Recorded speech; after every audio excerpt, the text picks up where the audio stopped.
I picked up the nail with my tongue and quickly swallowed it, but the next second I spat out an egg. Then came the second and the third. People rushed over and threw money at me, but a trick like this can only be done once in the same place. So I hurried back home. The first thing I did was ask my mother to shake me hard. She barely used any strength, yet coins started falling out non-stop. Seeing her so happy, I promised my mother that one day I'd turn them all into gold coins, but as I grew older, I realized street performing could only keep me barely fed. If I wanted to fulfill that childhood promise, I had to pull off something big, so I found a reporter and spent all my savings.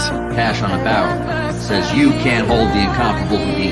But the warden thought I was an idiot. I couldn't stand his insults, so I started yelling at him. As expected, I got thrown into a cell. Before I was taken away, my wife kissed me through the bars, but that moment made the warden suspicious. He ordered me to open my mouth, yet he found nothing. I even looked at him with a smug grin. You don't get out, I keep you here overnight for disturbing the peace. A real magician would never make such obvious mistakes. The key was indeed in my mouth, but I had hidden it deep in my throat. I looked down on him with disdain, because my goal was far bigger than this tiny prison. With that kiss through the bars, I made it to the front page of the newspaper. Now that I was famous, I knew every next show had to be more thrilling than the last. Otherwise, I'd be forgotten in no time. Just when I was running out of ideas, I met a genius prop maker named Jim. He caught my attention by performing tricks with his own gadgets. Then he introduced me to a new kind of handcuff he'd recreated, and a key that could unlock it in 1 second. Impressed by his work, I hired him as my assistant, and that's how my team was formed. Soon the Chicago police challenged me. This time the chief was fully prepared. They stripped me naked, chained my hands and feet tightly, even made a special mask for me,